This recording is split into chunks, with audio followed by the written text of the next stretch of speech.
Praise the Lord. प्रभु आप सबको बरकत दे और खुदावन आज के कलाम पे भी आशीष दे, बरकत दे, ताकि आज का कलाम जो है हमारी ज़िंदगियों में खुदावन की मर्ज़ी को पूरा कर सके। और आज ये ख़ास इतवार को हम मनाते हैं, जिसको कि हम पाम संडे या खजूरों के इतवार के रूप में मानते हैं। और आज इसी बात के बारे में हम बातचीत करेंगे। मैं आपके सामने पढ़ूंगा लूका रसूल की इंजील, उसका 19वां बाब और उसकी 28 से लेकर 41वीं आयत, और उसके बाद मैं पढ़ूंगा 44वीं आयत। यूहन्ना रसूल की इंजील उसका 19वां बाब और 28 से और उसकी 41। और यहाँ पर खुदावंद का कलाम हमको बताता है, यहाँ पर ये बातें कहकर वह यानी कि यीशु यरूशलेम की ओर आगे चले। और जब वह जैतून नामक पहाड़ पर बैतफगे और बैतनिया के पास पहुंचा, तो उसने अपने चेलों में से 2 को यह कहकर भेजा कि सामने गांव में जाओ, उसमें पहुंचते ही तुम्हें गधी का बच्चा जिस पर कभी कोई सवार नहीं हुआ बंधा हुआ मिलेगा, उसे खोल कर ले आओ। अगर कोई तुमसे पूछे कि ये क्यों खोलते हो, तो ये कहना कि खुदावंद को इसकी ज़रूरत है। जो भेजे गए थे उन्होंने जाकर जैसा उसने कहा था वैसा ही पाया। जब वे गधे के बच्चे को खोल रहे थे, तो उनके मालिकों ने उससे पूछा, इस बच्चे को क्यों खोलते हो? उन्होंने कहा कि प्रभु को इसकी ज़रूरत है। वे उसको यीशु के पास ले आए और अपने कपड़े उस बच्चे के ऊपर डालकर यीशु को उस पर बिठा दिया।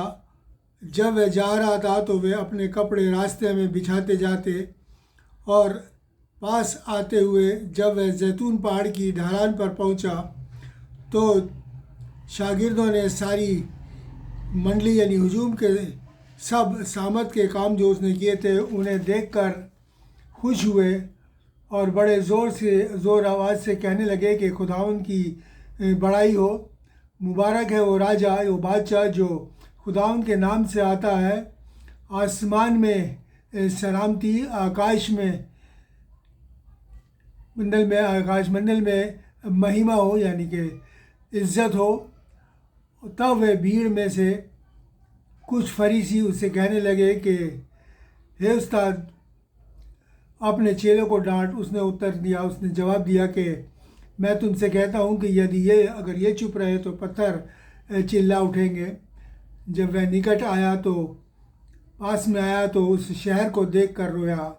और 44वीं आयत में लिखा है, क्योंकि तूने उस मौके को जब तुझ पर फजल किया गया था, कृपा दृष्टि की गई थी, ना पहचाना। खुदावंद अपने कलाम के पढ़े और सुने जाने पर बरकत बख्शे। इसी के साथ साथ मैं पढ़ूँगा आपके सामने उस पेशन गोई को जो ज़करिया नबी ने की थी, जो ज़करिया नबी की किताब उसके 9वें बाब की 9वीं आयत में लिखी। और यहाँ पर लिखा है कि हे सिय्योन, बहुत ही शादमान हो, मगन हो।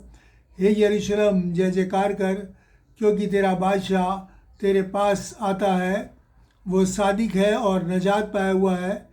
वो दीन यानी हलीम है और गधी के बच्चे पर चढ़ा हुआ आता है। खुदा अपने कलाम पर बहुत से आशीष दे। ये पेशन गोई थी जो खुदावंद मसीह के बारे में की गई थी। और आज का जो खजूरों का इतवार मनाया जाता है, ये खजूरों का इतवार खुदावंद मसीह के इस ज़मीन पर आखिरी सप्ताह की शुरुआत है, क्योंकि उसके एक हफ्ते बाद उसको सलीब पर चढ़ा दिया गया था। और इस दिन यरूशलेम में वो एक बादशाह के तौर पर, एक राजा के तौर पर उसने प्रवेश किया। और ये जो पेशन गोई जो ज़करिया नबी की पढ़ी गई है, ये आज से 518 साल पहले, खुदावंद मसीह की पैदाइश से 518 साल पहले की गई थी। और कि लोग जान सकें कि खुदावंद मसीह के बारे में ये बात कही गई है। मगर आज क्या हो रहा था, कलाम हमको क्या बताता है कि वो आज हम यही गौर करेंगे कि आज के दिन हो क्या रहा था। क्या वो इतने पहले की गई पेशन गोई के बारे में कुछ जानते थे या उसके बारे में कुछ उन्हें पता था या वो खुदावंद मसीह के आने की तैयारी कर रहे थे, उसके वेलकम की, उसके इस्तकबाल की तैयारी कर रहे थे? क्या वो तैयार थे कि खुदावंद मसीह आएगा तो उसको वेलकम करेंगे? लेकिन नहीं, ऐसा कुछ भी नहीं हो रहा था। सब अपने कामों में मस्त थे, अपने मानों में बिजी थे और व्यस्त थे। व्यस्त होने के नाते क्या थे, ये तमाम इस पेशन गोई से और इन बातों से बिल्कुल अनजान थे। और ये दूसरा मौका था जब उसके अपने लोगों ने खुदावंद के बारे में की गई पेशन गोई को, भविष्यवाणी को नज़रअंदाज किया। क्योंकि इससे पहले भी एक भविष्यवाणी की गई थी जो यशायाह नबी की किताब उसके 7वें बाब में 10 और 14 आयत में लिखी गई है कि वो आज बादशाह से कहता है कि तू मुझसे मांग, कोई निशान मांग। तो आज कहता है कि मैं नहीं मांगने का। और वहाँ पर लिखा है कि तब खुदावंद ने कहा कि मैं खुद तुझको एक निशान यानी एक चिन्ह दूंगा कि एक कुंवारी हामला होगी और वो एक पुत्र जनेगी, एक बेटा जनेगी और उसका नाम इमैनुएल रखेगी। और जब ये भविष्यवाणी की गई उसके बाद आज से लगभग 2025 साल पहले खुदावंद ने इस पेशन गोई को, इस भविष्यवाणी को बड़ी खूबसूरती से अंजाम दिया, बड़ी खूबसूरती के साथ, बड़ी खुलासे के साथ इसको अंजाम दिया। और तो भी खुदावंद ने इसको खुदावंद के लोगों ने इसको नहीं पहचाना, क्योंकि देखें किस तरीके से उसने अंजाम दिया। एक बहुत बड़ा तारा निकला, हम सब जानते हैं क्रिसमस के टाइम पर क्या हुआ। और जब वो तारा निकला तब वो जो आलिम लोग थे, जो मजूसी थे, वो उस तारे के पीछे पीछे बादशाह के पास गए। जब बादशाह से उसने पूछा तो बादशाह ने लोगों को बुला के उनसे पूछा, किन से पूछा? उसने आलिमों से पूछा, उसने काहिनों को बुलाया, याजकों को बुलाया और उनसे पूछा कि इस तारे का क्या मतलब है। तो काहिनों ने बताया कि इस तारे का मतलब है कि एक राजा यानी एक बादशाह पैदा हुआ है। ये सब जानते हुए भी ये जो कि शास्त्री थे, इन्हें बुलाया यानी आलिम लोग थे, वो सब ये जानते हुए भी वहाँ तमाम जो आलिम लोग थे उन लोगों ने ये पेशन गोइयाँ पता नहीं कितनी बार पढ़ी होगी, कितनी बार जानते होंगे। लेकिन इस वक्त जब ये हो रहा था तब उन्होंने क्या करा, इसको नज़रअंदाज किया, इसको नहीं पहचाने कि ये बादशाह खुदावंद यीशु मसीह ही है जिसकी के पैदाइश हुई है। और वो इस इवेंट को, इस घटना को जो हुई थी उसको बिल्कुल उन्होंने नहीं पहचाना और उसको नज़रअंदाज किया।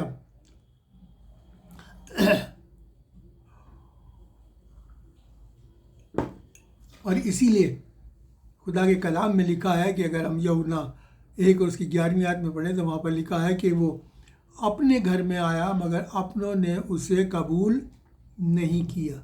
वो अपनों में आया, खुदावंद मसीह अपनों में आया, लेकिन अपनों ने उसे कबूल नहीं होता। और आज भी ऐसा ही हो रहा था।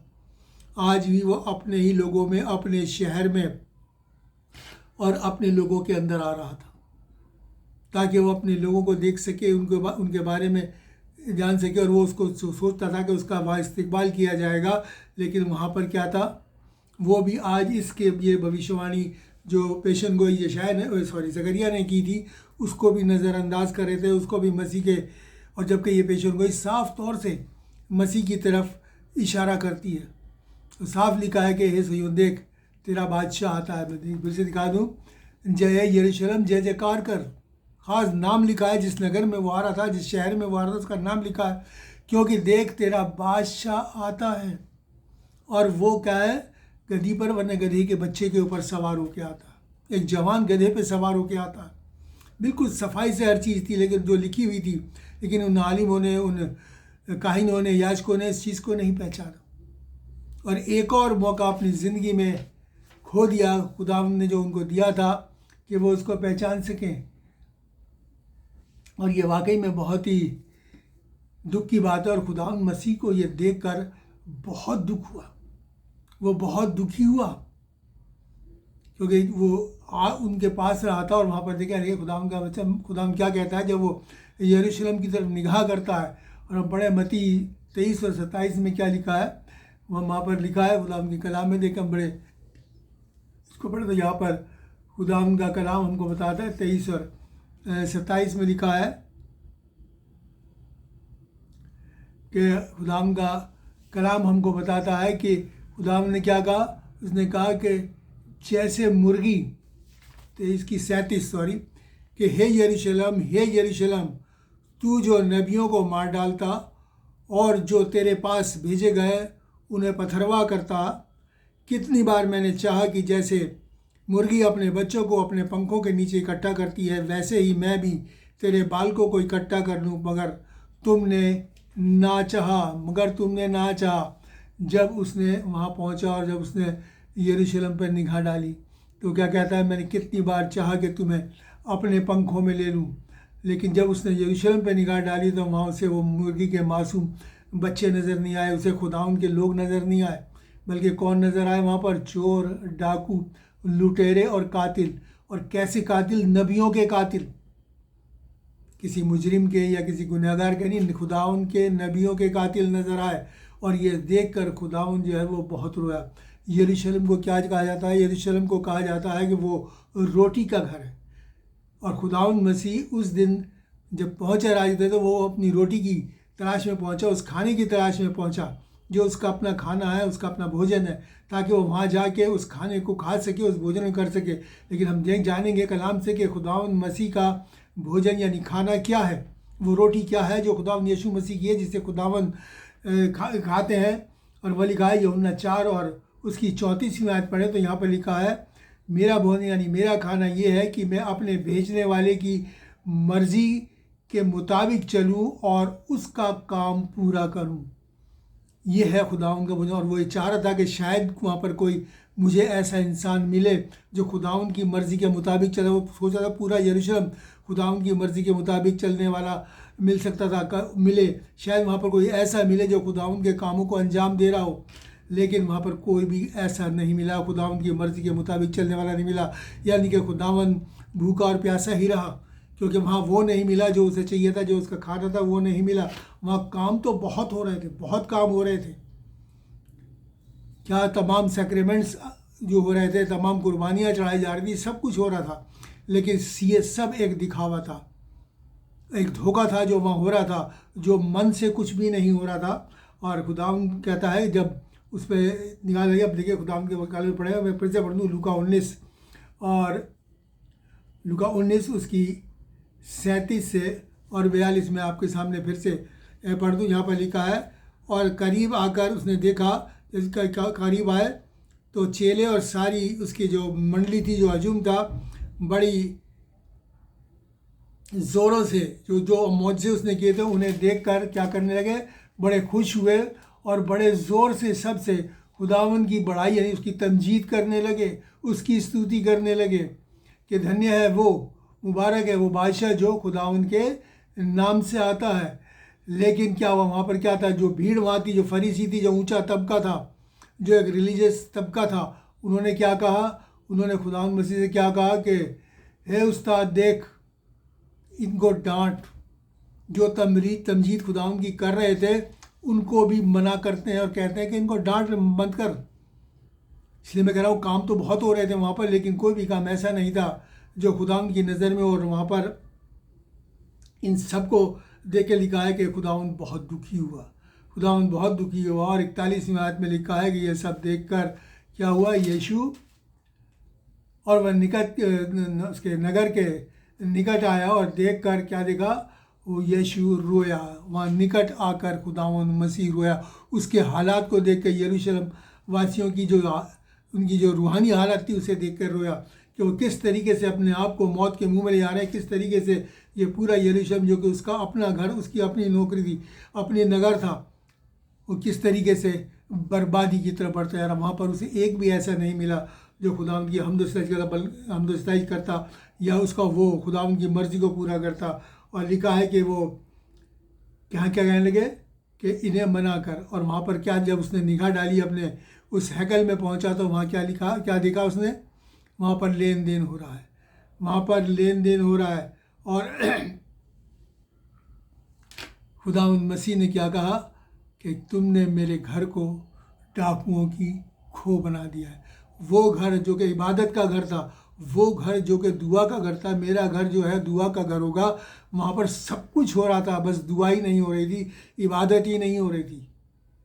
जैसा खुदावंद चाहता था उसकी मर्ज़ी के मुताबिक कुछ भी नहीं हो रहा था। इसलिए लिखा है कि उसने उस हैकल को, आगे हम पढ़ेंगे तो लिखा है कि उसने उस हैकल को जो है वो साफ़ किया। और जब वो उसको कह रहे थे कि तू इन्हें डांट, इन्हें मना कर, तो खुदावंद ने एक बहुत बड़ी बात कही। और खुदावंद मसीह ने क्या कहा कि अगर ये चुप हो जाए तो पत्थर चिल्ला उठेंगे।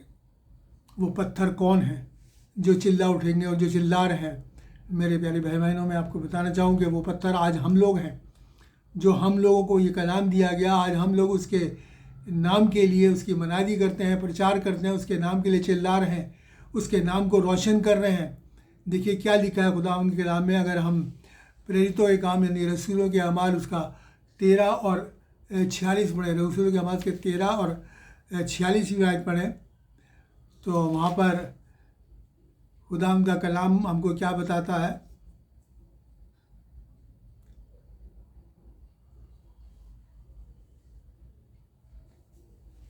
यहाँ पर खुदा के कलाम के अंदर बड़ी सफाई से एक बहुत अच्छी बात लिखी है। 13 और यहाँ पर लिखा है, वह कहता है कि जब पौलुस रसूल कहते हैं कि जब उन्होंने कलाम को सुनना ना चाहा, तो पौलुस ने क्या कहा कि तब वो हमने कहा कि अब हम अन्य जातियों के ऊपर यानी गैर कौमों की तरफ मुड़ते हैं। जब यहूदियों ने कलाम को सुनना ना चाहा, तब क्या कहा कि उन्होंने कहा कि अब हम क्या करते हैं, अन्य जातियों की तरफ यानी गैर कौमों की तरफ मुड़ते हैं। और फिर ये कलाम जो है हम तक पहुंचा, ये कलाम जो है हम तक पहुंचा, वो हमारी तरफ मुड़े और इस तरीके से ये कलाम जो है हम तक पहुंचा। और आज मैं और आप वो पत्थर हैं जो खुदावंद ने हमको चुना, और चुनने के बाद हम अब उसके लिए होशन्ना करते हैं, उसके नाम की तारीफ़ करते हैं, उसके नाम की तमजीद करते हैं। ये कलाम जिनके लिए पहुंचाया गया था, उन्होंने उसको कबूल नहीं किया, तब ये कलाम हम तक पहुंचा और खुदावंद ने क्या करा, हमको ज़िंदा पत्थर बनाया। खुदावंद ने हमको ज़िंदा पत्थर बनाया। वो कैसा ज़िंदा पत्थर बनाया? अगर हम पहला पत्रस 2 और उसकी 5वीं आयत पढ़ें, तो वहाँ पर लिखा है कि तुम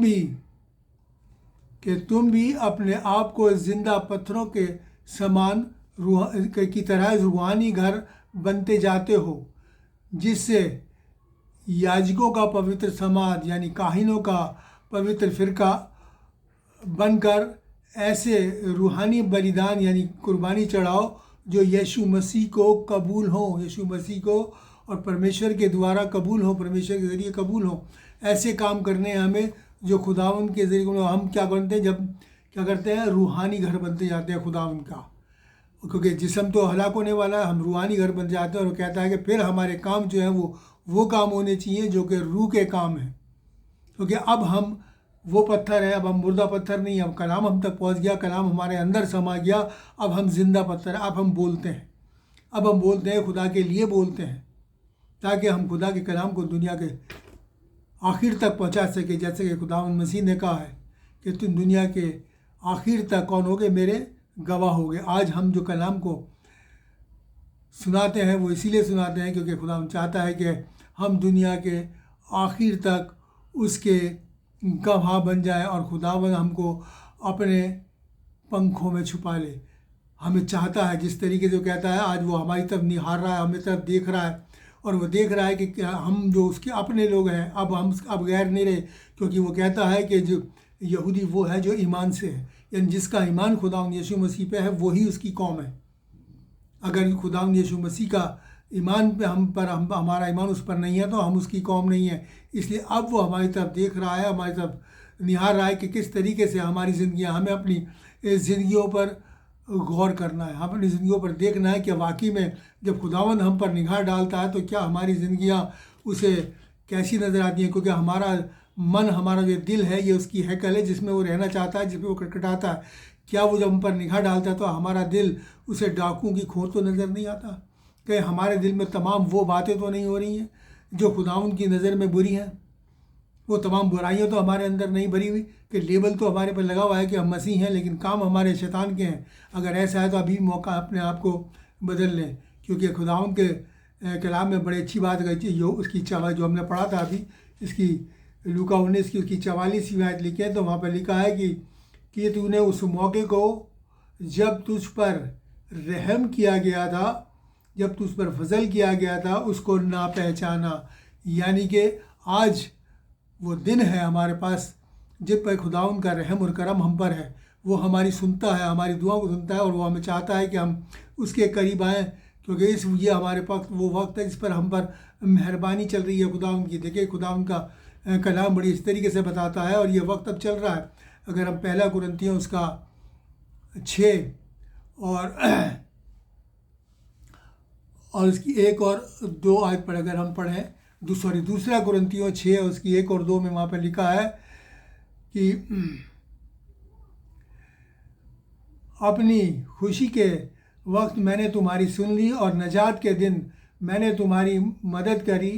देखो अभी वो खुशी का वक्त है, और देखो अभी वो नजात का दिन है कि वो आए और तुम पर नजात बरसाए। तो अब खुदावन का ये दिन जो है अब वो चल रहा है मेरे और साथ।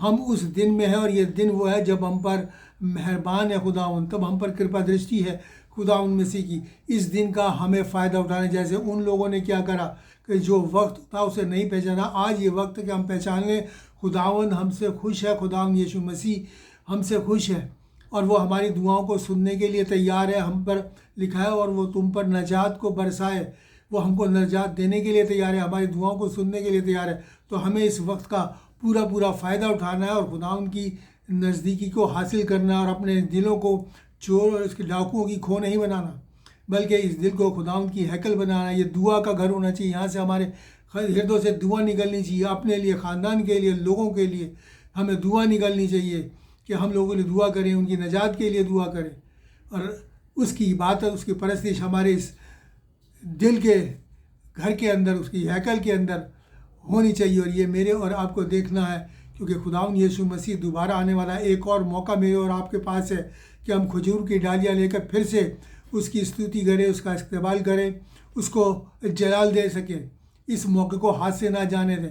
इसलिए खुदावन का कलाम कहता है, अगर हम पढ़े प्रकाशित वाक्य यानी मुकाशवा 7 और उसकी 9 से 10वीं आयत, तो यहाँ पर खुदावन का कलाम क्या कहता है, लिखा है, इन बातों के बाद मैंने निगाह की, दृष्टि की, तो क्या देखा कि हर एक कौम, हर एक कुल यानी कबीले और लोग और हर एक ज़ुबान यानी भाषा से एक ऐसी बड़ी भीड़ जिसे कोई गिन नहीं सकता, सफ़ेद कपड़े पहने और खजूर की डालियाँ हाथ में लिए हुए तख्त के सामने यानी सिंहासन के सामने और मेमने यानी बर्रे के सामने खड़ी हैं, और बड़ी आवाज़ से चिल्ला कर कहती हैं, नजात यानी उद्धार खुदावन की और मेमने की यानी बर्रे की जो तख्त पर बैठा है, जय जयकार तमजीद हो यानी उसकी स्तुति हो। यानी एक और मौका है जो हमें कहाँ मिलेगा, आसमान में मिलेगा। और आसमान में हम कब जाएंगे, जब ये हमारी मन रूपी जो हमारा घर है, जो यरूशलेम है, जो हैकल है, ये खुदा उनकी मर्ज़ी के मुताबिक खुदा उनका घर बना होगा, और ये घर दुआ का घर होगा। जब ये हमारा घर ऐसा पाक साफ़ होगा, ये दिल हमारा पाक साफ़ होगा, तब हम खुदावन जब आएगा हमको लेने, तो हम उसके साथ फिर से खजूर की डालियों के साथ उसकी जय जयकार करेंगे बुलंद आवाज़ के साथ। जैसे अब फिर कोई हमें मना करने वाला या रोकने वाला नहीं होगा। हम अपनी पूरी आवाज़ के साथ फरिश्तों के साथ मिलके, उन पाक लोगों के साथ मिलके जो खुदावन के लोग हैं, खुदावन के नबी हैं, उसकी हम तो सताइश करेंगे। इसलिए आपसे यही मैं रिक्वेस्ट करूँगा, इल्तिजा करूँगा कि इस मौके को हाथ से ना जाने दें, इस मौके की गनीमत जाने, और इस मौके का पूरा फ़ायदा उठाते हुए अपने आप को खुदावन का बना लें, और खुदावन की हमद व सिताइश और जय जयकार से इस घर को, अपने दिल रूपी घर को भर लें। खुदावंद आप सबको बरकत दे और तौफीक और ताकत इनायत फरमाए कि हम उसके मुताबिक, जब वो हम पर निगाह डाले तो हम उसके मुताबिक पाए जाएं। खुदावंद आपको बरकत दे। आइए हम दुआ मांगे। शुक्र करते हैं प्यारे बाप आसमानी तेरा कि तमाम नेमतों बरकतों के लिए, तेरे इस कलाम के लिए प्यारे बाप आसमानी, और तेरे इस आज के कलाम के लिए जिसने हमको बताया कि जब तेरी निगाह हम पर पड़े तो हमारा दिल पाक साफ़ होना चाहिए। हमारा ये घर, हमारा ये यरूशलेम, ये दिल है, ये पिता परमेश्वर, इसमें तेरा वास होना चाहिए पिता परमेश्वर, के तू इसमें उसको मिले, तेरा खाना इस घर में मिले पिता परमेश्वर, तेरी मर्ज़ी हमसे पूरी होने वाले बन सके, और हम डाकों की खो नहीं बल्कि सच में तेरी पाक हैकल बन सकें।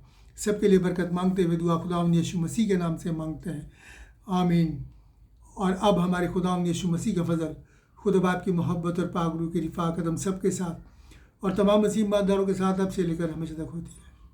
अब मैं आप सबसे फिर से रिक्वेस्ट करूँगा कि इस कलाम को ज़्यादा से ज़्यादा शेयर करें, सब्सक्राइब करें, ताकि ये दुनिया के छोर तक पहुँचे और लोग अपने मनों को साफ़ करें। और इसीलिए खुदावंद ने कहा है कि मैं तुम्हारे दिल के दरवाजे पे आकर खटखटाता हूँ, जो मेरे लिए दरवाज़ा खोलेगा उसके साथ मैं आके क्या करूँगा, खाना खाऊँगा, भोजन करूँगा। और जैसा आज यरूशलेम में उसको उसका खाना नहीं मिला, उसकी हैकल में उसका खाना नहीं मिला आज, लेकिन अगर वो हम पर हमारी तरफ निहार रहा है तो हम वो खाना जो वो चाहता है हमारे अंदर मिले, यानी खुदा उनकी मर्ज़ी को पूरा करने वाले हो सके। खुदा आप सबको बरकत दे। God bless you.